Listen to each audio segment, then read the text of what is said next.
Live from Washington, I'm Aisha Tanseem and you're watching Access Point.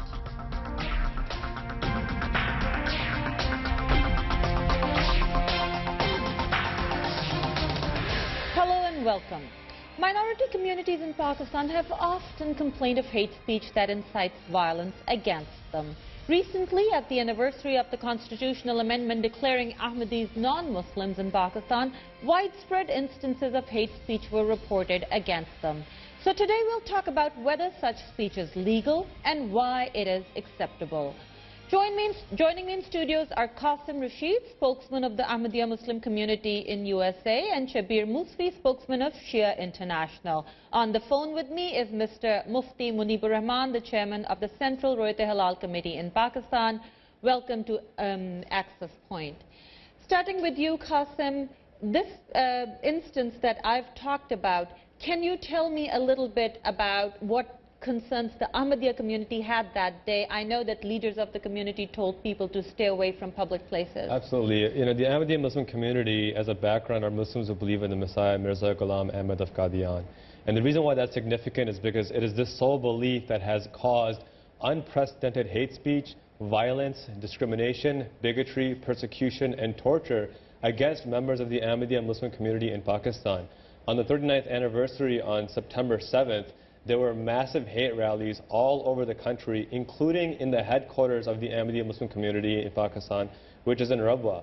So this is a matter of basic safety. The government is doing nothing to protect them. Let me interrupt you here. There were Khatm-e-Nubuwwat conferences. There's a difference between having a Khatm-e-Nubuwwat conference and a hate rally. Why are you calling them hate rallies? Unfortunately, there's not a difference. They've made their prerogative to incite hatred and violence against Ahmadiyya Muslims, and that's visible by their actual speech. They're calling for Ahmadis to be boycotted, to be removed from government offices, to be denied basic fundamental freedom of speech, freedom of expression.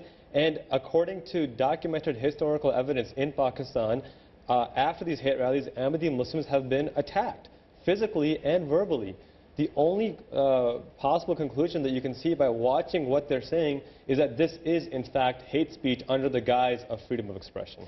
Mufti Munibur Rahman, you were, in fact, at one such Khatm-e-Nubuwwat conference. Why do you think these conferences, the Ahmadis are complaining that these have turned into hate rallies?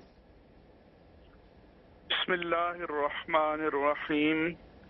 First of all, the world community should keep in mind that by and large, the whole Pakistan is the target of terrorism, including Muslims and non-Muslim Muslim Pakistanis, the shrines, the mosques, the markets, the bazaars, and all the places and the security sensitive places have been targeted.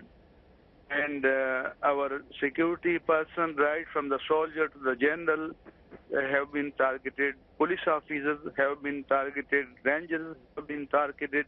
So that terrorism is it should be seen as a whole. Terrorism is a menace, and all Pakistanis are concerned. As far as the Qadianis are concerned, so constitutionally in Pakistan, they are non-Muslims. Religiously, they are non-Muslims, but they insist that they are Muslims, and they don't accept their constitutional position. So this is the main problem. When in the seventh amendment of the Mr. Rahman, let me ask you something. Constitutionally and legally, Qadianis are declared non-Muslim in Pakistan. We all know that. But that makes them a legitimate minority of the country. Now, something was reported about a Khatm-e-Nubuwwat conference that you attended. I'm quoting from the Express Tribune. I'd like you to tell me whether this is accurate or not. And it says that you, Mufti Munibur Rahman, said that Ahmadis, or Qadianis as you call them, were involved in suspicious activities and serious measures were needed against them. Did you make such a statement, sir? No. Every legitimate citizen of Pakistan, recently we have had an interfaith conference in Pakistan, and the communique or declaration of the conference was issued in the presidency, in the presence of President of Islamic Republic of Pakistan, Asif Ali Zardari, and we have declared that we should not use the term of minority. It is a relative terms. Just like Christians are in minority in Pakistan, while Muslims are in minority in India. So we should use the term of Muslim Pakistanis and non-Muslim Pakistanis, and all the law-abiding citizens of Pakistan, whether they are Muslims or non-Muslims, they have the same rights.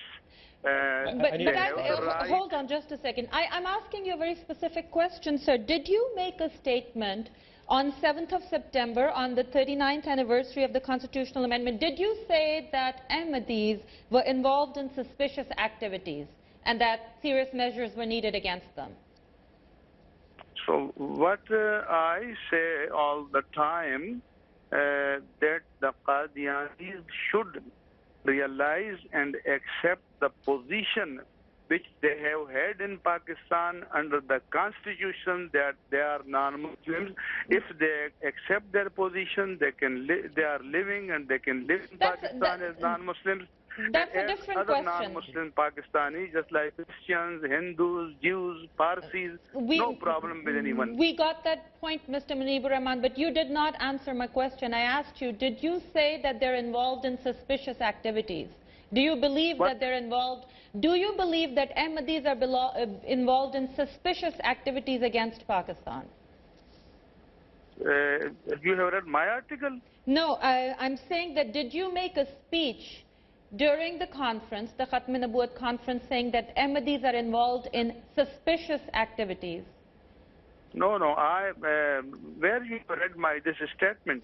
No, I'm just quoting. I'm just asking you if this is accurate or not. This is reported in the Express Tribune newspaper. I have said in the conference that the Qadianis should accept their constitutional position, nothing else. Nothing else. Okay, please stay with us. We would like your input on more of this. Salima Hashmi has just joined us. She's the Vice Chairman of the Human Rights Commission of Pakistan. Ms. Hashmi, welcome to Access Point. Yes. I want to glad to be with you. Very quickly ask you, Ms. Hashmi, hate speech in Pakistan. We were just talking particularly about Ahmadis, but I have a Shia representative here. Does Human Rights Commission feel that hate speech is going up in Pakistan, or is it going down due to media awareness? I think that it doesn't happen overnight. I think we have a long history of hate speech in Pakistan, which targets, among others, people who are different from the majority. And I think that one has to confess that very often hate speeches are made from the pulpit. And this is a fact. Unfortunately, I live right next door to a mosque. And I'm very ancient, by the way. I'm, almost 71 years old. So I've been listening now we have a relevantly soft-spoken person. But I have heard during the 70s the most sad invective. And so we know that people are used to hearing hate speeches, which create differences. And we know that certain communities have been targeted. They continue to be targeted.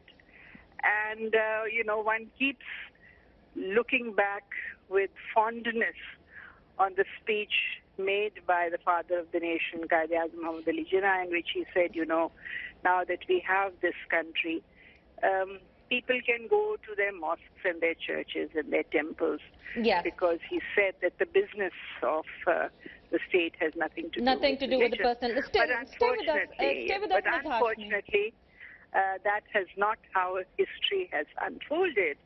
And the business of the state very often has been to soft pedal on those that make hate speeches And So I'll come time back. and time again, I'll come this back has with you. happened. I'll come back to you with more specific questions later. So stay with us, Ms. Hashmi. Very quickly, I'll come to you. There was a Shia International conference recently.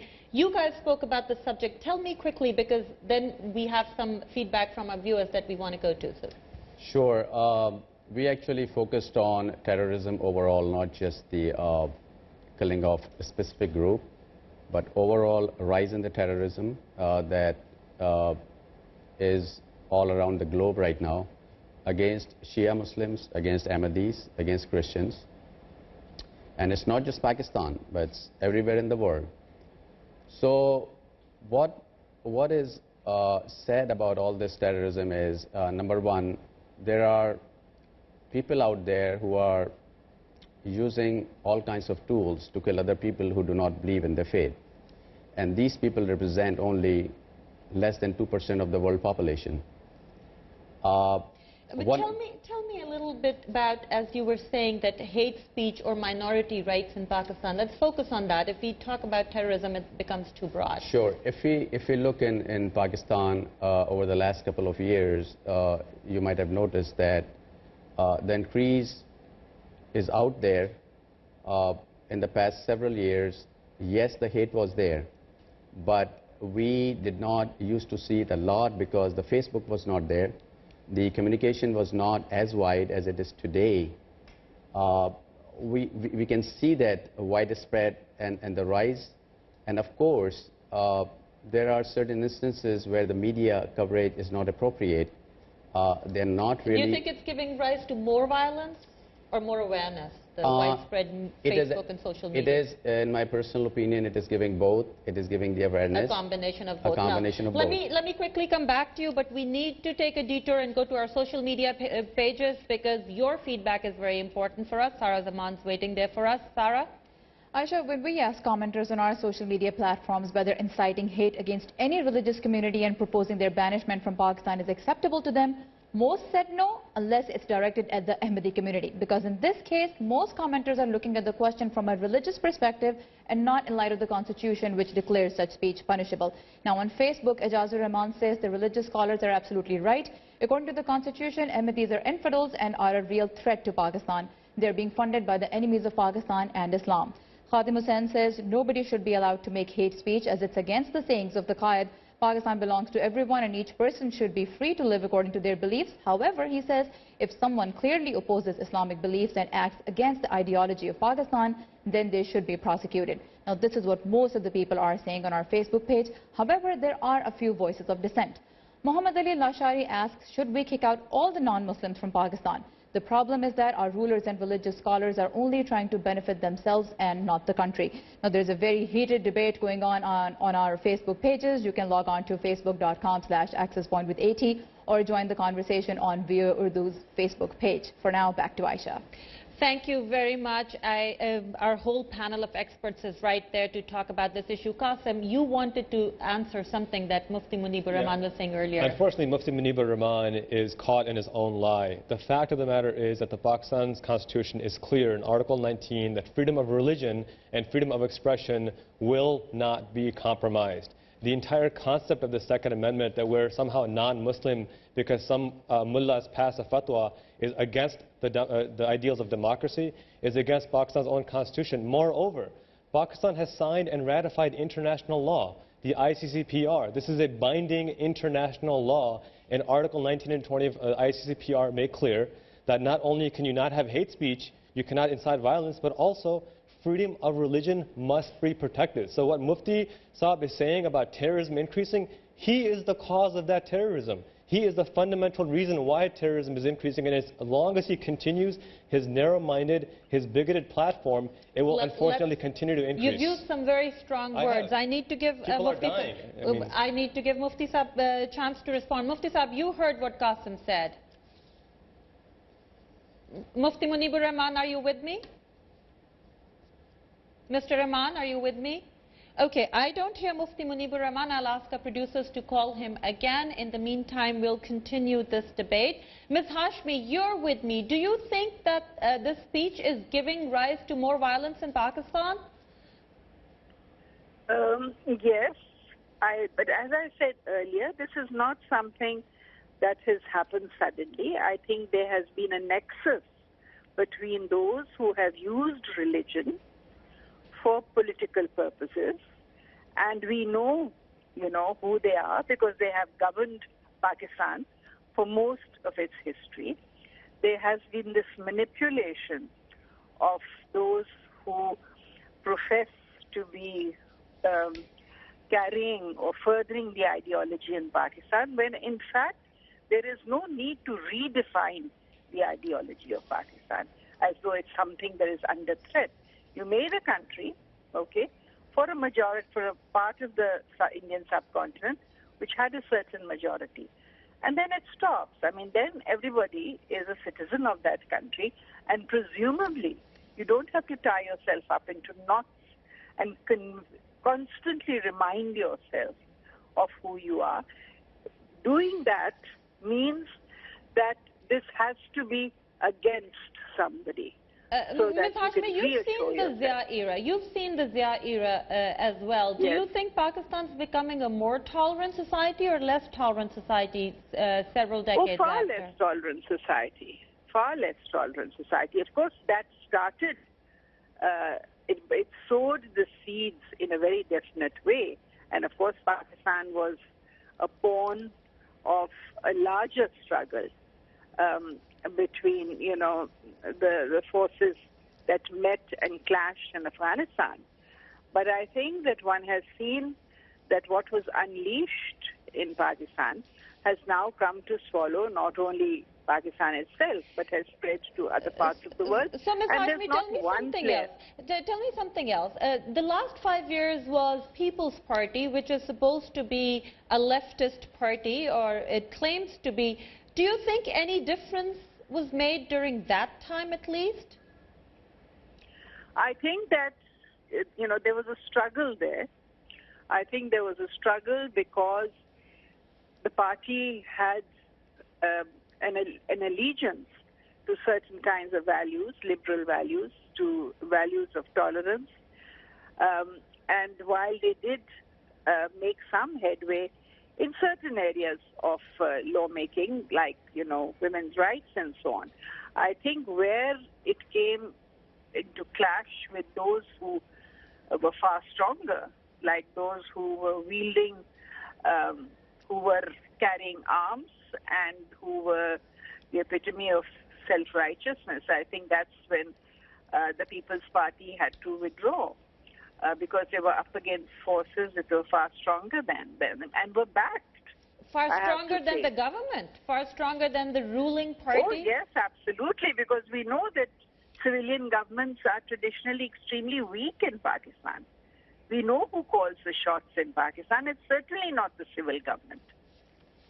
And therefore, you withdraw and you sort of make headway where you can, like in Parliament, and you table certain laws, you do certain legislation, which you hope one day will be implemented strongly.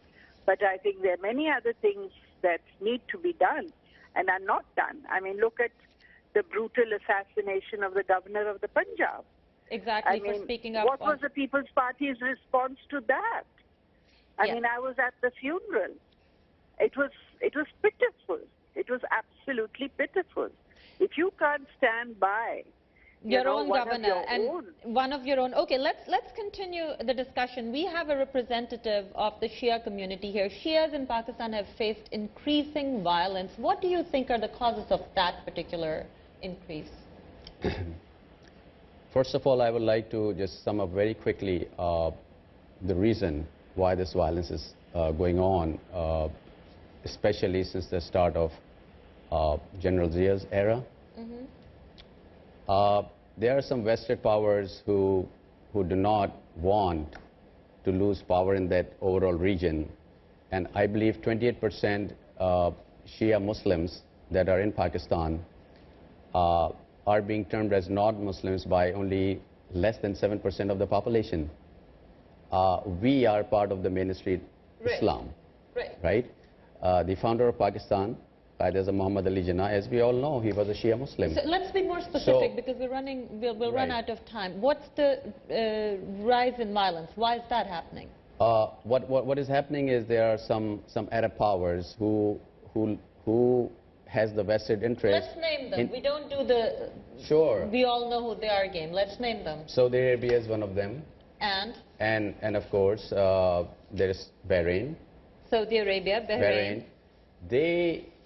They believe that Shias are the ones who are fighting them back in terms of not letting them impose upon their faith. And I will, since you've mentioned Saudi Arabia and Bahrain, I'll mention Iran. Some people are saying that Iran is sponsoring the other side, and that's why there's this clash and the rise in violence. I would like to see who that group is that is called themselves Shia Muslim, who have attacked anywhere. For example, Lashkar-e-Jangvi, Sipai Sahaba, all these, even in Bahrain and in Syria. These are the groups who do not represent Shia Muslims. Right, but if you go on social media, you see hate Muslims against Shia Muslims, but you see hate Muslims by Shia groups against the other kinds of Muslims. And I'll come back to that. I'll give you a chance to explain your position, but I need to welcome another guest who's just joined us. Jan Achakzai is a spokesman of JUIF, or Jamiyat-e-Ulama Islam Pakistan. Mr. Achakzai, welcome to Access Point. Thank you very much for having me. Mr. Achakzai, I want to ask you, when we were talking ahead of the program, I asked you and you confirmed that it's the official position of the party that the KPK Advocate General should be withdrawn because he's an Ahmadi. Is that accurate? Not because he's Ahmadi, but because he has this important position and he has a belief which contradicts the Constitution of Pakistan, and since it's a very important position, he has to represent the government on constitutional matter. So if he does not believe in letter and spirit, we believe that he cannot be qualified for this job to represent the government. What is that belief that, that doesn't go with the Constitution of Pakistan? Okay, we don't have any problem with the Ahmadi community who have many, they are contributing in many ways on many certain important jobs. However, when it comes to certain jobs, you have to have a faith on the Constitution of Pakistan, which clearly says that Ahmadis are the minority. They, if you are a Muslim, you have to believe that there is no God and Muhammad is your No, hold on. Mr. Achakzai, there's a difference between being a minority, but all minorities in Pakistan don't have equal opportunity to hold government positions or any other job for that matter. I don't subscribe to this. There are certain positions, for example, President of Pakistan, you have to have to have a certain qualification. President and Prime Minister are the only exceptions. There are no other exceptions in either the Constitution of Pakistan and the law. So on what grounds are you asking for this? We believe that if you represent a government, you represent that in a court of law. You have to interpret the court of law according to the belief that you believe on the Constitution. So the Constitution clearly says that you have to believe in letter and spirit. But if you have a contradictory view of the Constitution, it means that you cannot represent the government on certain sensitive issues. This is why we have a problem. If you are a commissioner of a local administration, we don't have any problem. But Mr. Achakzai, how is his view contradictory to the Constitution?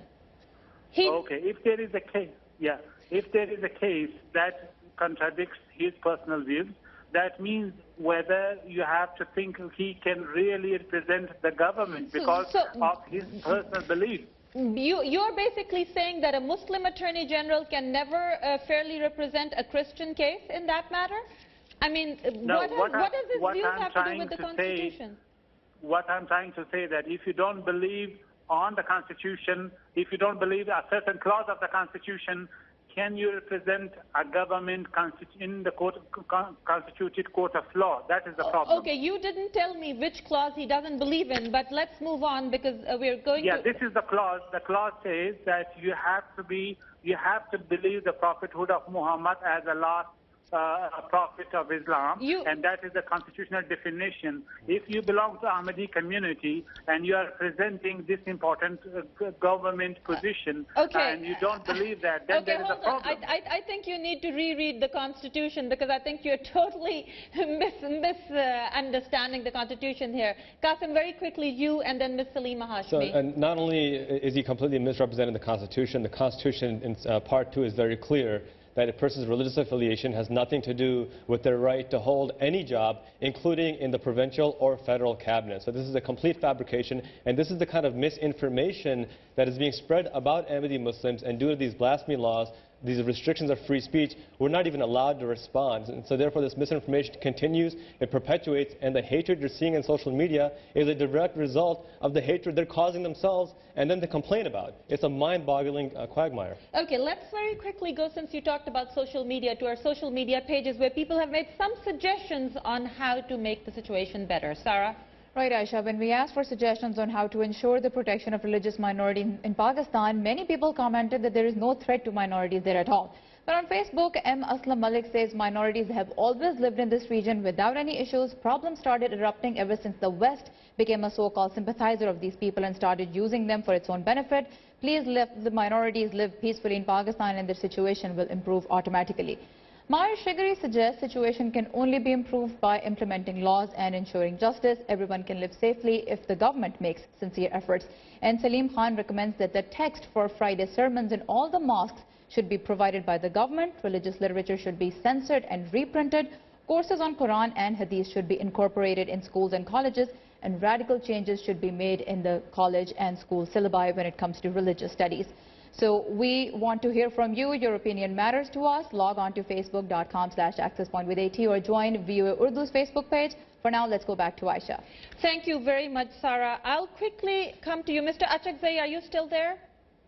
Can I just add one sentence? One of my participants in the debate said that free speech. We believe that we believe in free speech, but it is unbridled free speech when it is dealing with a religious belief would have a certain connotation, and that would hurt people's feelings. For example, in the United States recently, the Quran burning ceremony, one person was arrested because he technically did not have the permission to